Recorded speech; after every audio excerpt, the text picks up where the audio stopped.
اب بات کرتے ہیں قیوم شاہد کی. اس کیس میں کیا بنا؟ آپ نے لاسٹ بتایا ہے کہ صلح ہو سکتی ہے.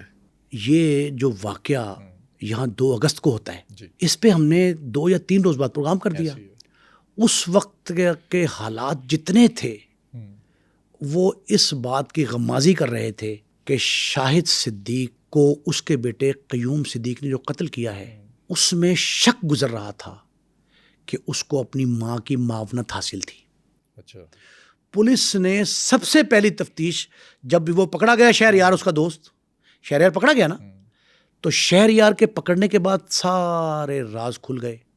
پھر جنوری میں جو حملہ ہوا تھا وہی ملزم تھے، جو پہلے ہوا. وہی گاڑی خاتون نے کہا جی کہ میں نے فلاں کو بھیج دینے کا. چوتھے ہاتھ میں جب گاڑی کے مالک نے کہا جی ہم نے تو کرایہ بھی دی تھی، وہ جو کرایہ کے اس کو وہ کرایہ نامہ جس نے دیا تھا رینٹے کار والے نے، اس کو تصویر دکھائی کہ جناب جنوری میں حملہ ہوا تھا، آپ یہ تصویر دیکھیں. اس نے کہا ہاں یہی مجھ سے کرایہ پہ لے گیا. اس کو پکڑ لیا، دبوچ لیا گیا، سارا نیٹ ورک بریک ہو گیا. اس وقت میں نے کہا تھا کہ حالات ایسے ہیں کہ یہ قیوم شاہد کو الٹیمیٹلی بھائی، ماں، چچا، تائے معاف کر دیں گے اور بات صلح پہ ختم ہو جائے گی.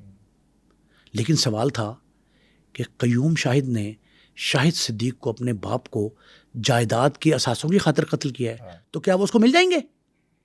کیا وہ اپنے باپ کا آئینی قانونی وارث بن جائے گا مقتول کا؟ اس وقت تک یہ تھی تفتیش کہ شاید ماں کے کہنے پہ، ماں کے اشتراک سے، یا ماں کو اعتماد میں لے کے، یا ماں کے علم میں لا کے، جو مرضی دیں، ڈاکٹر شاہد صدیق کی جو بیوہ ہیں ان کو سارا پتہ ہے اس کا. پولیس نے اس کی ساری تفتیش کی، ایسی اسپیشل انویسٹیگیشن ٹیم بنی جو سارے معاملات کو جانتی تھی، سمجھتی تھی. اس میں تازہ ترین اطلاع کے مطابق، یہ آج کی ہے، میں یہ بڑے وثوق اور اعتماد کے ساتھ آپ کو یہ بتا رہا ہوں اپنے ناظرین کی انفارمیشن کے لیے، اور فرسٹ ہینڈ انفارمیشن ہے، ابھی تک کسی چینل پہ، میڈیا پہ آپ نے نہیں دیکھی ہوگی، کہ ڈاکٹر شاہد صدیق کی بیوہ اور ان کا چھوٹا بیٹا تیمور، انہوں نے یہ اعلیٰ پولیس افسران اور بہت نامور قسم کے سرکاری افسران، بیوروکریٹس، ان کی موجودگی میں بیٹھ کر یہ کہا ہے کہ جی ہم کسی طور اپنے بھائی، اپنے بیٹے قیوم شاہد سے کوئی کمپرومائز نہیں کریں گے، نمبر 1. نمبر 2، ہم مقدمے کی پیروی میں کوئی کسر جو ہے وہ نہیں چھوڑیں گے، اور ہم یہ چاہتے ہیں کہ ہمارا بیٹا قیوم شاہد، شہریار اس کا دوست، اور فائرر جو موقع پہ ملزم گئے، اجرتی قاتل، وہ سارے کے سارے جو ہیں وہ قابل سزا ہیں، ان کو پھانسی کی سزا ملنی چاہیے. یہ ماں نے بیٹے کے لیے کہا؟ ماں نے اپنے بیٹے کے لیے کہا یہ جملہ، جس کے کئی گواہ ہیں، ان میں ڈاکٹر صاحبان بھی موجود تھے، جو ان کے ہم اثر تھے نا ڈاکٹر صاحبان، وہ موجود تھے. انہوں نے پہلے فیز میں انہوں نے کہا جی کہ تیمور جو یعنی شاید گواہ ہے اس کا، اور مدعی بھی ہے، مدعی بھی بنا، مدعی بھی آلموسٹ وہی بنتا ہے، کیونکہ عینی شاہد تھا، وہی کھڑا تھا، نماز جمعہ پڑھ کے آئے تھے، تیمور ساتھ تھا. ساجد ایک بھائی بھی ہے ڈاکٹر صاحب کا، وہ بھی. پہلے حصے میں یہ کہا گیا کہ ہم ان کو سزا دلوانے کے لیے پولیس کے ساتھ ہر طرح کا تعاون کریں گے، اور کبھی یہ نہیں کہیں گے کہ بیٹے کی خاطر. اب دیکھیں نا، لوگ آتے اکٹھے ہوتے ہیں، عزیز و اقارب، بیوہ سے کہیں دیکھو نا آپ کا خامن تو چلا گیا، بڑا ظلم ہے، بڑی زیادتی ہے، یہ جملہ اکثر ہوتا ہے نا. تو دیکھیں اب آپ بیٹا کیوں گواتی ہیں؟ باپ کو قتل کر کے پھینکوا دیا اجرتی قاتل کے ذریعے، اب آپ باپ سے کے بعد بیٹے سے ہاتھ دھو بیٹھیں گی؟ میاں تو گیا آپ کا، اب بیٹے سے آپ ہاتھ دھو بیٹھیں گی، یہ جملہ کہا جاتا ہے. تو اب یہ جملہ کہنے والے آئے ہوں گے، کئی آئے ہوں گے. اس کے باوجود تازہ ترین اطلاع بتا رہا ہوں کہ بیٹا تیمور اور ماں اس کی مسز شاہد صدیق، انہوں نے واضح طور پہ یہ اعلان کر دیا ہے کہ ہم کیس کی اس انداز سے پیروی کریں گے، پولیس ہر طرح کا پولیس سے تعاون کریں گے، بھرپور مقدمہ قتل تیار کرے اور چالان پیش کرے، اور ہم عدالت میں اس کی پیروی کریں گے، اور ان کو پھانسی کے پھندے تک لے کے جائیں گے. ایک پہلو. دوسرا، یہ بات سامنے آئی تھی، ہم نے پہلے پروگرام میں کی تھی، میں اسی تناظر میں بات کر رہا ہوں کہ جائیداد کے اثاثے کے جھگڑے صرف قیوم شاہد کے ساتھ نہیں تھے، باقی جو ڈاکٹر شاہد صدیق کے بھائی ہیں ان کے ساتھ بھابھیوں کے ساتھ، بیوہ بھابھی بھی ان کے ساتھ بھی تھے۔ اب تازہ ترین اطلاع دے رہا ہوں، انکشاف انگیز، کہ وہ بھی ایک ہی پیج پر آ گئے ہیں۔ اچھا، انہوں نے بھی کہا ہے کہ جائیداد گئی بھاڑ میں، ہم جائیداد کی تقسیم کرتے رہیں گے، آپس میں لڑتے پھرتے بھی رہیں، جو بھی رہیں، ہم اس بات پر یکسو اور یک زبان ہیں کہ قیوم شاہد کو، اس کے ساتھی ملزموں کو، اجرتی قاتلوں کو سزائے موت دی جانی چاہیے۔ یہ تازہ ترین اطلاع میں آپ کو دے رہا ہوں۔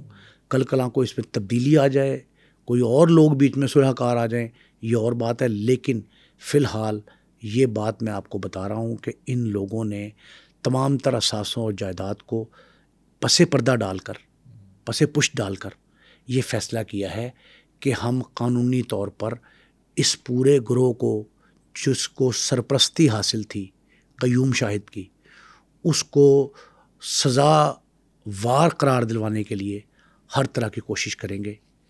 ایک یہ پہلو۔ ایک اور بڑی اہم بات میری اطلاع میں آئی ہے، مجھے خبر ملی ہے کہ پولیس نے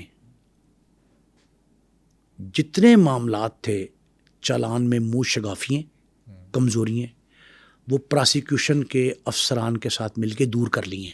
اچھا، مکمل چالان آپ دیکھیں نا، اگست میں یہ واقعہ ہوتا ہے، اگست، ستمبر، اکتوبر، نومبر، چوتھے ماہ میں اب یہ نیا کام ہوا کہ انہوں نے جو اس کی کمزوریاں تھیں وہ دور کر دیں، اور مکمل چالان جو ہے نا وہ پیش کر دیا گیا ہے۔ اس مکمل چالان میں کسی طرح کسی ملزم کے بچنے کا کوئی امکان نہیں، لیکن قانونی بات جو آپ نے مجھ سے سوال شروع میں کیا تھا، وہ بات ذہن میں رکھیے گا کہ دنیا کی کوئی طاقت بیٹے کو کسی صورت میں، کسی حالات میں باپ کی جائیداد سے بے دخل نہیں کر سکتے۔ اچھا، اگر وہ قاتل بھی ہو؟ قاتل بھی ہو تب بھی، قتل تو ہو گیا، مرنے والا، مرنے کے بعد جائیداد تقسیم ہونی ہے نا، وراثت تو بعد میں آنی ہے نا، تو وراثت۔ اچھا، ایک عجیب سی بات، اگر قیوم شاہد کو سزائے موت ہو جاتی ہے تو اس کے تو ہے ہی شادی شدہ نہیں، تو خود ہی بے دخل ہو گیا جائیداد سے، وہ تو خدا کے گھر چلا گیا نا، وہ خدا کے گھر جا کے جائیداد لیتا رہے۔ جب قیوم شاہد کو باپ کے قتل میں پھانسی ہو گئی تو بے دخل تو ہو گیا وہ جائیداد سے۔ اچھا، اگر شادی شدہ ہوتا اور وہ اولاد والا صاحب اولاد ہوتا، تب بھی دادا کی اولاد میں حقدار نہیں ہوتا۔ اچھا، دادا کی اولاد میں بھی حقدار نہیں ہے، پوتا، پوتی، نواز، وراثت نہیں ملتی، صرف پہلے حصے تک۔ وراثت دادے کی نہیں ملتی، باپ کی ملتی ہے۔ ہاں، ایک صورت میں نہیں ملنی تھی اس کو، قیوم شاہد کو، اگر شاہد صدیق قتل نہ ہوتے اور اپنی زندگی میں اس کو بے دخل کر دیتے، نافرمان قرار دے دیتے، آگ کر دیتے، تحریری، عملاً، اعلانیہ، تب وہ بے دخل ہو سکتا۔ ان کے جانے کے بعد بھلے وہ قتل کی شکل میں گئے یا طبعی موت مرے یا بیٹے کے ہاتھوں مرے، جو مرضی، آپ بے دخل نہیں کر سکتے جائیداد سے۔ منقولہ اور غیر منقولہ دونوں طرح کی جائیداد، ڈاکٹر صاحب کی مقتول کی، مرحوم کی جائیداد جو ہے نا، وہ صرف پاکستان میں نہیں ہے، ان کی باہر بڑی انویسٹمنٹ سامنے آئی ہے۔ پولیس نے جو تفصیلات تیار کی ہیں ان کی جانشینی کے لیے اثاثوں کی، وہ بیرون ملک کئی جگہوں پہ سرمایہ کاری ہے ان کی، اربوں روپے کی ہے، اربوں روپے، لیکن تھے وہ مڈل کلاس کے۔ ڈاکٹر صاحب کی جو محنت ہے نا، وہ مڈل کلاس کی محنت ہے، وہ ایک غریب گھر سے نکلے تھے۔ دولت کہاں سے ہی پتہ آپ کو؟ کیسے؟ میں نے بتایا تھا پروگرام میں، ناظرین کی یاد دہانی کے لیے، اقرا میڈیکل کمپلیکس کو 1990 کی دہائی میں ایک سرٹیفکیشن مل جاتی ہے کہ جو لوگ باہر جائیں گے، خاص کر یو اے ای، سعودی عرب، ان کا میڈیکل کہاں سے ہوگا؟ اقرا میڈیکل کمپلیکس۔ یہاں اب تھوڑا سا ڈسپیوٹ ہے، کچھ لوگ کہتے ہیں جی کہ وہاں 2,000 4,000 کا سرکاری فیس ہے تو 10,000 لیتے رہے، 1 لاکھ بھی لیتے رہے، میڈیکل جو ہے اس کو انفٹ میڈیکل کر کے زیادہ پیسے مانگتے رہے۔ یہ الگ بات ہے۔ اپارٹ فرام دیٹ، یہ تھی ٹھیک ہے، یہ شکایات آئیں، لیکن ان کی زندگی کے دن بدل گئے جب ڈاکٹر صاحب کو 90 کی دہائی میں یہ سرٹیفکیشن مل گئی, یہ اجازت مل گئی کہ میڈیکل جو ہے اس کا اقرا میڈیکل سینٹر سے ہوگا ہر باہر جانے والے شخص کا. تو ڈاکٹر صاحب نے اربوں روپے کمایا تھا, اور بعض جگہوں پہ یہ بات بھی ثابت ہوئی کہ انہوں نے اپنے بھائیوں سے, بھائی تقاضا کرتے تھے, بھتیجے خاص کر ایک بھائی فوت ہو گئے, ان کے بچے تقاضا کرتے تھے کہ ہمیں ہمارا حصہ دیا جائے. تو انہوں نے بعض جگہوں پہ ایسی انویسٹمنٹ کی تھی کہ جہاں کسی کو نہیں پتا تھا, مرنے کے بعد سامنے آیا. اچھا, اب وہ پلازا جنوری میں جو حملہ ہوا تھا نا, اسی سال میں جنوری میں حملہ ہوا ان پہ, اسی طرح کا بیٹے نے ہی وہ دیا تھا سپاری, اس میں بچ گئے تھے. وہ اپنے زیر تعمیر پلازا جو ہے اس کے وزٹ پہ گئے تھے. اچھا. ڈاکٹر صاحب کی جائیداد جو ہے نا وہ اکبر چوک سے, یعنی اقرا کے پرانے والی بلڈنگ سے, اور پیٹرول پمپ تک جو سڑک مڑتی ہے نا اللہ چوک کی طرف, وہاں تک ساری جائیداد خرید چکے تھے. وہ غریب گھر کے تھے, لیکن پرابلم کیا ہوا تھا, وہ چاہتے تھے کہ میں اضافی اخراجات نہ کروں. اور یہ بات چپتی تھی قیوم کو چپتی تھی. وہ ان کے ذہن میں تھا کہ یار گاڑی سواری کے لیے استعمال کرنی ہے تو ضروری ہے 60 لاکھ کی لینی ہے, 1 کروڑ کی لینی ہے, 10 کروڑ کی لینی ہے. اور یہ 13 کروڑ کی مانگ رہا تھا. تو یہی نا, وہ کہتے ہیں سواری کرنی ہے, سواری چاہیے نا, تو کوئی چھوٹی سی گاڑی لے لو. وہ یہ کہتے تھے کہ تم بیٹے ہو محمد صدیق کے. وہ غریب آدمی تھا, میں تو شاہد صدیق کا بیٹا ہوں, قیوم صدیق, میں تو امیر باپ کا بیٹا ہوں. وہ یہ نہیں کہتا تھا, انہوں نے کہا آپ کے دل و دماغ سے غربت نہیں نکل رہی.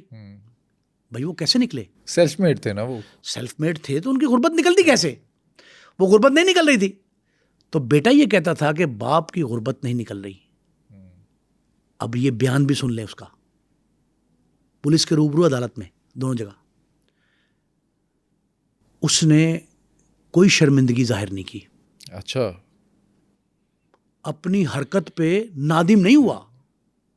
اس نے یہ کہا کہ میرا باپ اپنی دولت میں مجھے حصے دار نہیں سمجھتا تھا, میری خواہشات کی راہ میں رکاوٹ تھا. ایک یہ بھی بات تھی کہ جی وہ جو اس کی گرل فرینڈ ہے, وہ گرل فرینڈ یہ جو ہے نا وہ ڈیمانڈ کرتی تھی.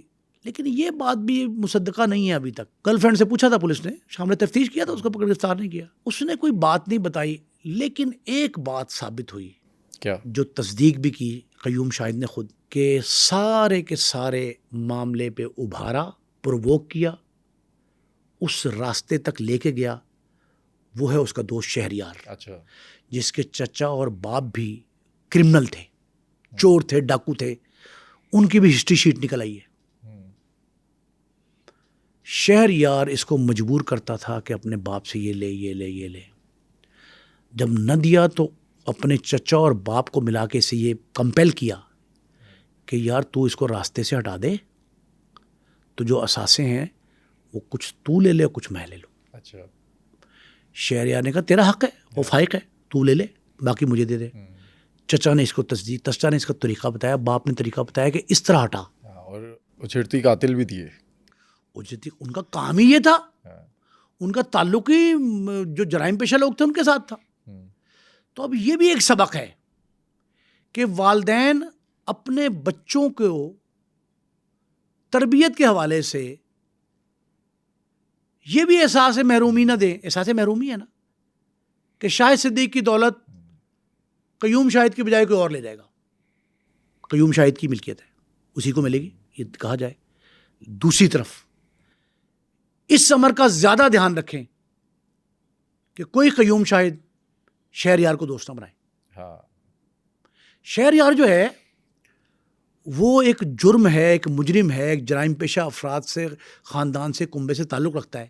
وہ آپ کو ڈیٹریکٹ کرے گا, ذہن میں لالچ لائے گا, باپ کے خلاف پرووک کرے گا, آپ کے جذبات ابھارے گا آپ کے خاندان کے خلاف, آپ کو امیر بننے کے 2 نمبر طریقے سکھائے گا, راتوں رات امیر بننے کے لیے آپ کے ہاتھ میں پسٹل دے دے گا, اور باپ کو راستے سے ہٹوا بھی دے گا. باپ کو راستے سے ہٹانے کی راہ بھی ہموار کرے گا, سبیل بھی پیدا کر دے گا. یہ سارے معاملات جو ہیں نا یہ صرف معاشرتی انحطاط کی وجہ سے ہیں. کیوں کہ ہمارے ہاں جو فیملی بائنڈنگ سسٹم تھا وہ کمزور پڑ گیا, اور بلکہ میں نہیں کہتا کہ کمزور پڑ گیا, دانستہ کمزور کیا گیا. اچھا. اور ہمارا فیملی بائنڈنگ سسٹم ایسا تھا کہ کہیں ماں بائنڈنگ فورس تھی, کہیں باپ بائنڈنگ فورس تھا, کہیں ساس بھی بائنڈنگ فورس تھی, کہیں بھابھی اور نندوں کے اتنے بہترین مراسم تھے کہ وہ ایک دوسرے کے لیے بائنڈنگ فورس تھی, کہیں خاوند بائنڈنگ فورس تھا.